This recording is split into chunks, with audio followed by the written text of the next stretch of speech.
fam.news. From clipping coupons with Kelly Charles to Sleep Odysseys with Samuel, 2024 was packed with incredible moments. We heard from the bad boy of betting, Bedgear CEO Eugene Alletto. I sat down with the CEO of a 440-year-old Italian manufacturer, and we learned how to close a sale in 28 seconds with bedheads Brent, Batterman. It was a year full of unforgettable stories and lessons, and today we're wrapping it up with a FAMified recap of our top episodes of 2024. Get ready to relive origin stories, gain tips from industry greats, and go behind the scenes with some of our best interviews. The final episode of the FAM podcast for 2024 starts right now. Hey, are you a mattress retailer looking to supercharge your business? Introducing Podium, your secret weapon. I use it, I'm a huge fan of it, and with Podium's AI-powered lead conversion, you can engage with customers in seconds via text, making it feel like they're talking to a friend. But hey, that's just the beginning. Podium offers texting, payments, reviews, website chat, and more, all in one place.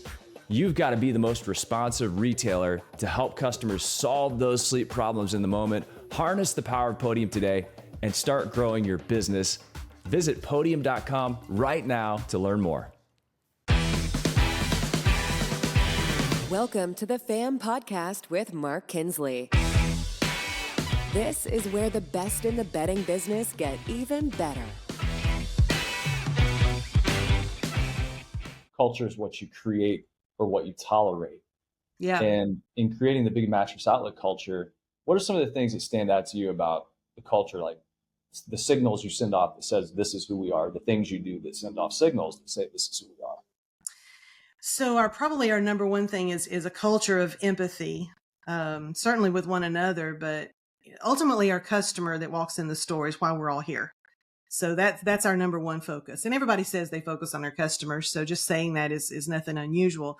But going through the Kinetic Customer Formula workshop with Drew and Jason opened our eyes to another level of customer service and another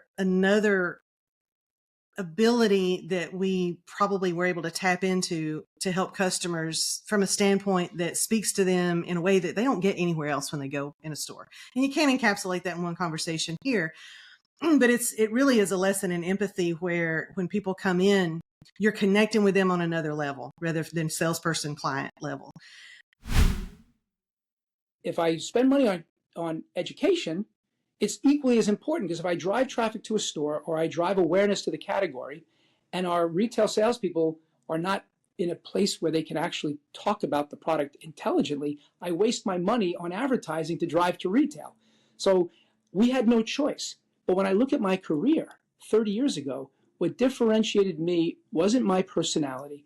I wasn't even able to buy drinks for people. I wasn't 21 when I started on the road, right? I couldn't rent a car. My first employee I hired, her name is Linda Baker. She's still here 31 years later. She's finally going to retire part-time. And her number one reason for being hired, and she'll tell you this if you ask her, is I couldn't rent a car and I couldn't buy a drink for a buyer. So I used to go travel with her because I couldn't do both. Now, what gave me the right to win wasn't my personality. It was actually my education. My father would be capable really to read my postures, my sadness, and would switch completely the conversation to a more philosophical, to a more loving, to a more sarcastic, funny conversation, because that's what was needed. So in spite of the tragic circumstances, what we perceive to be tragic, there is always a smile that would change completely the narrative of the conversations. So I think that's an important lesson. Independently by what I felt, there was always a place that it was warm, a place of love, and a place of smiling. So being sarcastic, don't take yourself excessively too seriously. It's not helpful. Otherwise, you enter into a spiral of negativity, which does not help you to grow. Yeah. So we previously, like 12, 13 years ago, ShareTown had started off as a technology company, basically a platform where people could buy, sell, rent, and share within their community. Think about Facebook Marketplace before Facebook Marketplace existed. That's really what we were creating. And we had gotten a good footprint established with our app and kind of moved forward. But that is a massive undertaking to, make it a real app launch and grab hold. And we'd gotten around 2 million users, but not enough to generate some significant revenue. And so we'd run out of money, and we're kind of deciding what to do next. And at that point, it happened to be a very pivotal point. We had a good friend that worked for a mattress company, one of these innovative bed-in-the-box companies, and had told us that, hey, we have this issue getting the mattresses picked up. We're selling great, but this little hiccup, the charities don't want them. They want money. They don't want a 150-pound mattress, to put in their warehouse. Do you think we can get them picked? Do you think you could figure out a way to get them picked up? And I said, sure. Yeah, I can do it. Absolutely. And I was actually the first one to go pick up one of these mattresses in Las Vegas. That's where I was living at the time. I convinced my husband to go with me. I didn't have any idea what to expect when I got to the customer's house, and it was 150 pounds. This particular mattress was made of some interesting material, some gel. It was very hard to maneuver, and dragged it across the driveway and stuck it in the back of my Tahoe. And that was the first pickup. And so 8 years later, we do tens of thousands of these, and pick up for basically every bed-in-the-box brand there is. And we've made a business of it, and then been able to expand into other big and bulky items as well. All right. So if you didn't check out the main episode, go back and watch it with Brent Batterman. But this is a behind the scenes a little director's cut to tell the story, I assume, of Mr. Butterman. It's probably a 2-hour presentation, and you probably want to attach Ken Murphy, Corey Lutens, Andy Lutens, Tara Starr, all these people that have been matched industry for 20 years. So this happened probably 20 years ago, and we're going back to the University of South Dakota where I went to school, and so did all those people that I named except for Ken Murphy. And I was so excited because I did it. It's my second year at Mattress Firm. We're growing, tons of success. I'm a store manager at Matt Firm in Atlanta. Things are looking good, right? And I'm and I go to Ken Murphy and I sell this idea. It's called News at Noon in South Dakota. It's these little tent cards on the table at all the tables in the cafeteria. And this is before internet, web, it was old school. This is kind of how you got your messaging, kind of like a newspaper. You kind of had to read it as the news, and it told you all the things that are happening on campus. And I sold this. I think it was $100 or $150 at the time. It felt like it was thousands of dollars. I was like, this is going to be great. Everyone's going to know we're on campus. So many people are going to bring their resumes to apply at Mattress Firm. We're going to get so many people overselling it, right? And anyway, I think just to have me stop talking about it, they paid the $100, $150, whatever it was, News at Noon at the University of South Dakota. And it said, go see Bert Butterman at Mattress Firm. And I was like, it's not like I went there for 5 years. It's like they didn't forget who I was. And from that moment on, I'm pretty sure Corey, Abby have never called me Brent again. It's been Bert Butterman for 20 years. I'm surprised they didn't change my email to Bert Butterman, but they had the best laugh because I was selling this. I'm like, yeah, I've been to campus. The chief professors know me. This is going to be great.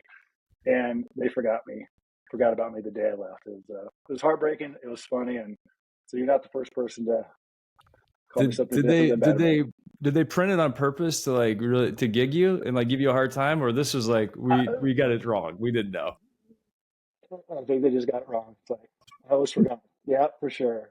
But it was good. Bert Butterman. Yeah. Here's to you. I'm going to raise a LaCroix to you, Mr. Bert Butterman, because this is lemon, but you are no lemon.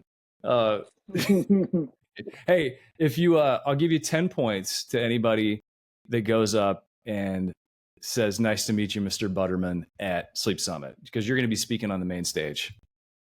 we'll give a free T-shirt. We're gonna have some really cool T-shirts themed that are going to be, and we'll also throw you a T-shirt for the first person that comes up and calls me Batterman. Thanks for sharing this story, man. I love it.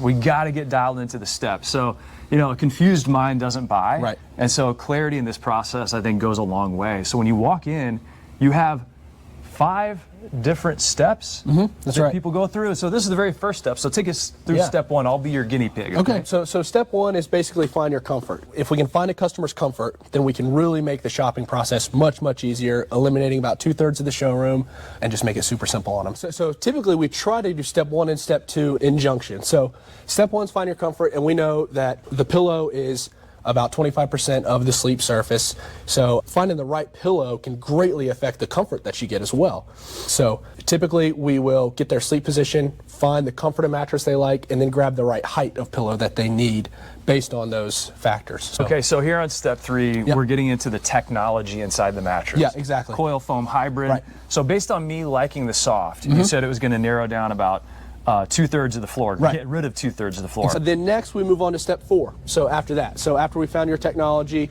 which we would ask them, did you like the purple? Did you like the Stearns & Foster, the memory foam? Yeah. Which one would you say? So what happens at step 5, first of all, we kind of get an understanding of their needs, right? So if they sleep warm, we're gonna work on getting them some cooler sleeping, a cool protector, cooling sheets. If they like more of an all-natural product, we've got the Pure Care, we've got Dr. Weil, and that line, which is incredible. So at this stage, it's a lot of, hey, let's go through and let's feel these products. Let's experience these and make sure we're really going to be happy. Oh, okay, so are you just letting them kind of like play and touch and like say, hey, get your hands on it? Yeah, a lot of the times, and that's why we have these big sheets hanging down so people can like feel it. They can really kind of immerse themselves in the product. To complete the system, complete the entire process, that's gonna, like, you're not springing anything on anybody at that point. You're Right. solving problems, and they're here to buy. They came Right. into a mattress store because they want to buy. Exactly, right. And you've done a good job of, like we said, creating clarity, because a confused mind doesn't buy. Right.